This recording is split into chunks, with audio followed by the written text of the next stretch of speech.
భగవంతుడి అనుగ్రహం కావాలి. భగవంతుడి అనుగ్రహం కాబట్టి అది నిర్విఘ్నంగా పూర్తి జరగాలి కాబట్టి మనం భగవంతుడిని స్మరించుకుంటాం. అదేవిధంగా మనం ఏదన్నా శాంతి మంత్రం చెప్పినప్పుడు ఓం శాంతి శాంతి శాంతి అని పలుకుతాం. ఎందుకు 3 శాంతులు పలుకుతాం అమ్మ? ఎవరికన్నా దాని మీద అవగాహన ఉందా? ఎందుకు 3 సార్లు శాంతి పలుకుతామంటే దానికి కూడా మనకు శృతి చెప్పిందమ్మా. ఏమని అంటే మొదటి శాంతి వచ్చేసి ఆది భౌతికం, రెండవ శాంతి వచ్చేసి ఆది దైవికం, మూడవ శాంతి వచ్చేసి ఆధ్యాత్మికం.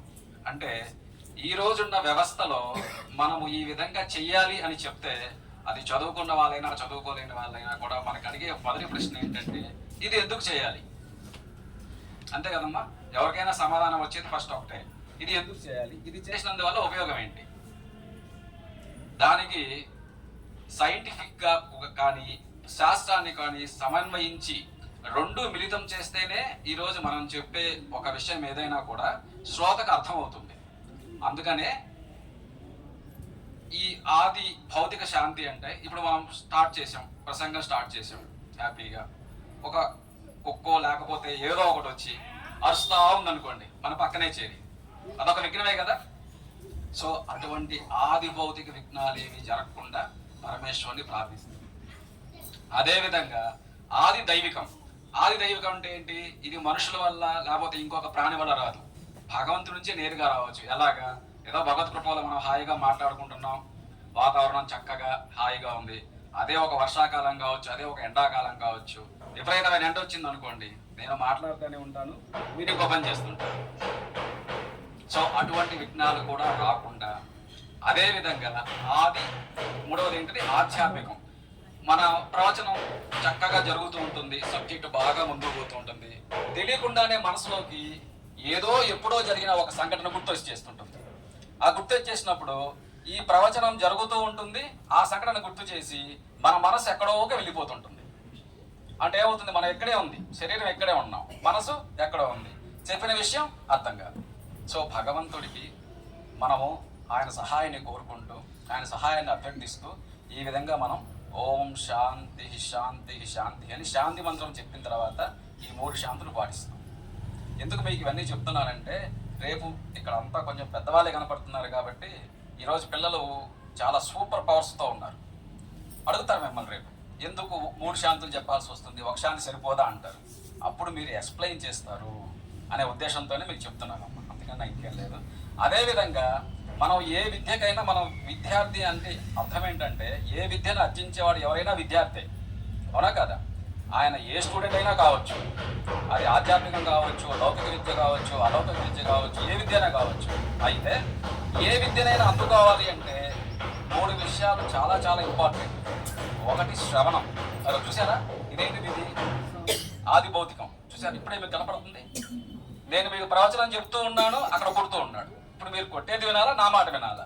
ఇటువంటివి జరగకుండానే భగవంతుని ప్రార్థిస్తున్నాం మనం. మీకు ఇప్పుడే సాక్ష్యం కనపడిపోయింది. అదేవిధంగా అదేవిధంగా మనం ఇప్పుడు విద్యని అర్థించేవాడు విద్యార్థి అని చెప్పుకున్నాం. సో ఈ విద్యార్థికి 3 లక్షణాలు ఉండాలి.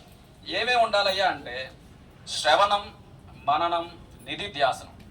ఏ విద్యకైనా సరే ఈ 3 మ్యాండేటరీ, అంటే చాలా చాలా ఇంపార్టెంట్ అనే విషయం. ఎందుకు ఈ 3 అంటే శ్రవణం కరెక్ట్గా చేయకపోతే మిగతా ఈ 2 కూడా జరగవు. మన పిల్లలకైనా సరే ఇదే చెప్పాలి. ఎందుకని మనం చక్కగా ఒక స్కూల్లో స్టూడెంట్ కూర్చొని వాళ్ళ యొక్క టీచరు మంచి లెసన్ చెప్తున్నాడు అనుకోండి, చక్కగా శ్రవణం చేయాలి. ఈ శ్రవణం కరెక్ట్గా చేయలేదనుకోండి, ఆయన ఏం చెప్పాడు ఈయనకి అర్థం కాదు, తర్వాత ఆ విషయాన్ని కొంచెం ముందు పోవడానికి అవకాశము లేదు. ఆ విధంగా శ్రవణం చేసిన తర్వాత, అంటే శ్రవణం అంటే సింపుల్ అమ్మ, బాడీ ఇక్కడే ఉండాలి, దానితో పాటు మనసు కూడా ఇక్కడే ఉండాలి. అంతే కదా? ఇప్పుడు నాకు అదే భయం, చాలా మందికి కూడా అదే చెప్తుంటాను. ఇప్పుడు 4 అయింది, 5 అవుతుంది, 4:30 అయింది. చిన్నపిల్లలు ఎవరైనా ఇంటికి వచ్చేవాళ్ళు ఉంటారు, లేకపోతే ఎవరైనా వచ్చేవాళ్ళు ఉంటారు. ఇంటికాడ స్నాక్స్ పెట్టాము, తిన్నారో తినలేదో, ఇది ఒక ఆలోచన మనకి. ఇక్కడ ప్రవచనం అయినాలా, మనసు అక్కడ ఉంటుంది అన్నమాట.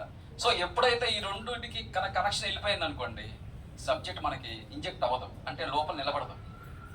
సో శ్రవణం అనేది ఎటువంటి ఆలోచనలు లేకుండా చక్కగా వినాలి. వినిన తర్వాత ఏమొస్తుందమ్మా?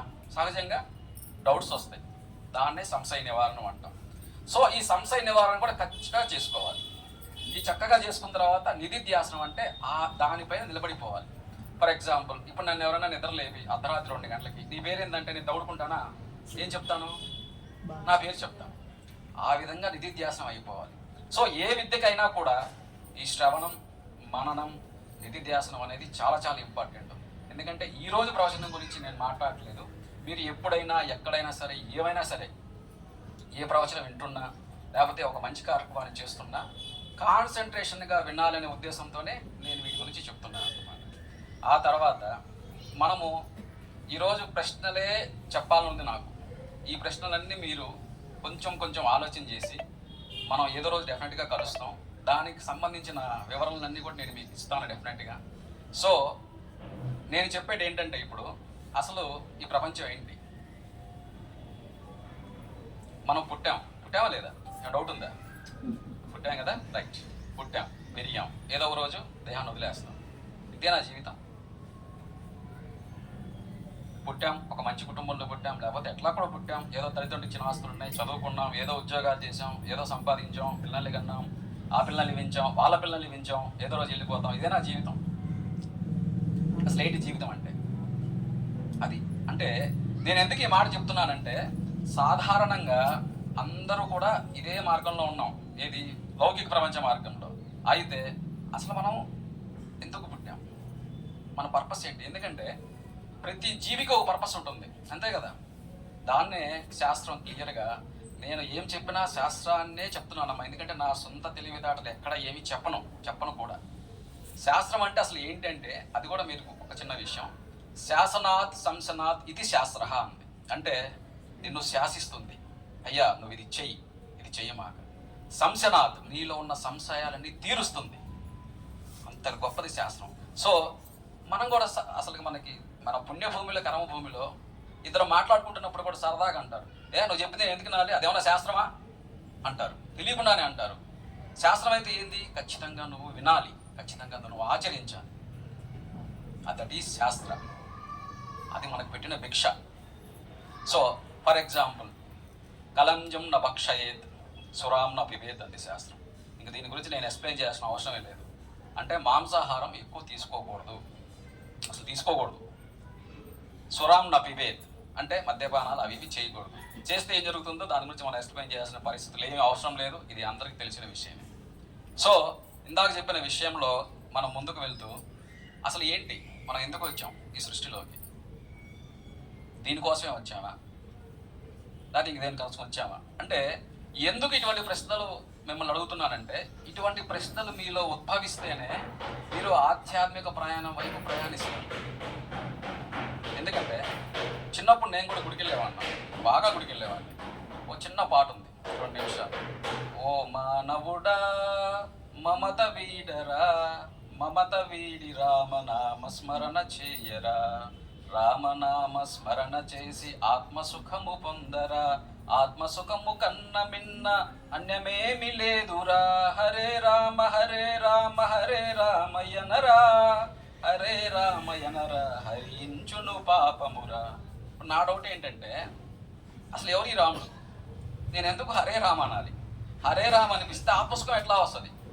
హరే రామ అని అంటే పాపం ఎట్లా పోతుంది? అసలు పాపానికి హరే రామకు సంబంధం ఏంటి?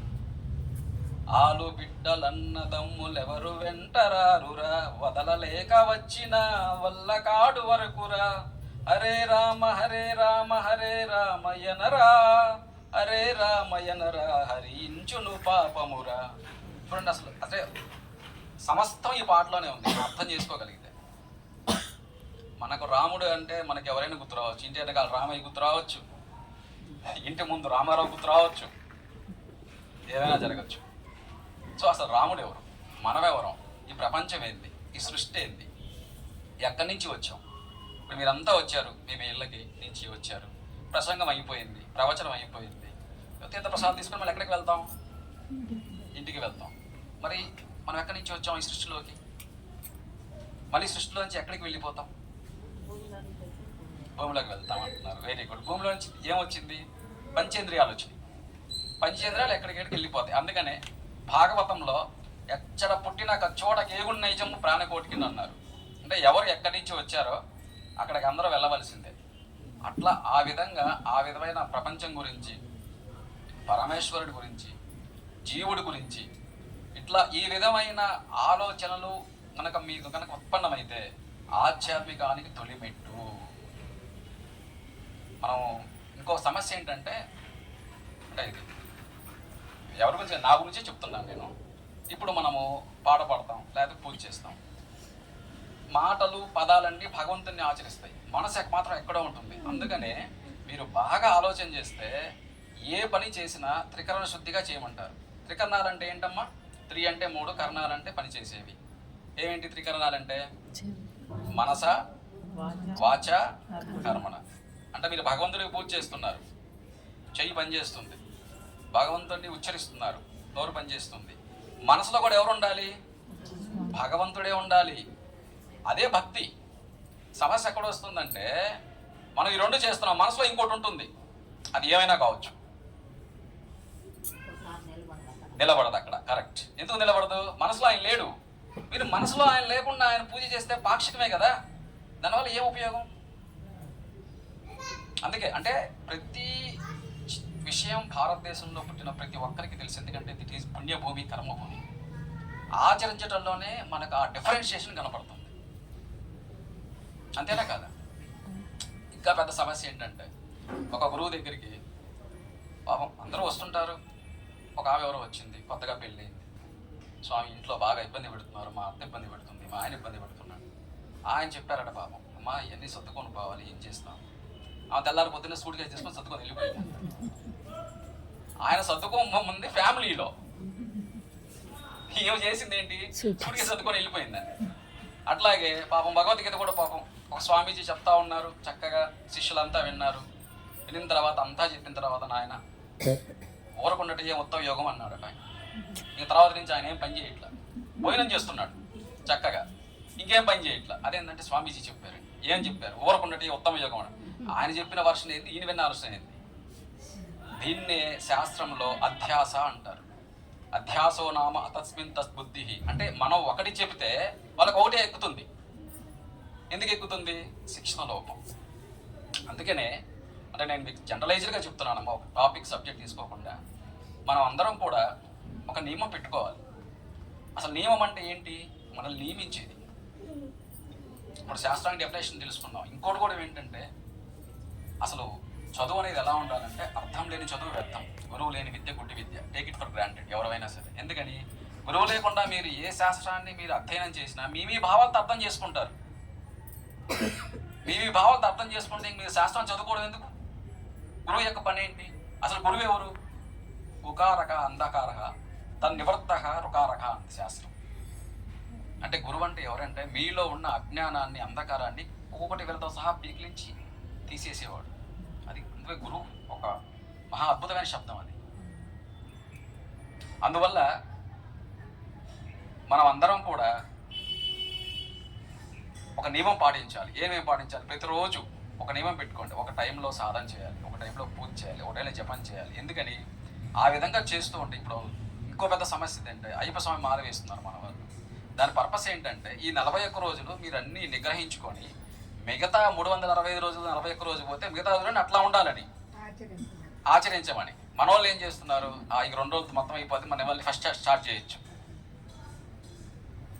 ఫ్రెష్గా స్టార్ట్ చేసి దానికి మాల వేసుకోమని ఏ స్వామి అడిగాడమ్మా? ఏ అమ్మవారు అడిగారు? అందుకనే నియమం అంటే ఎవరో ఎవరిని నియమించేది కాదు, మనల్ని మనం నియమించుకునేది నియమం.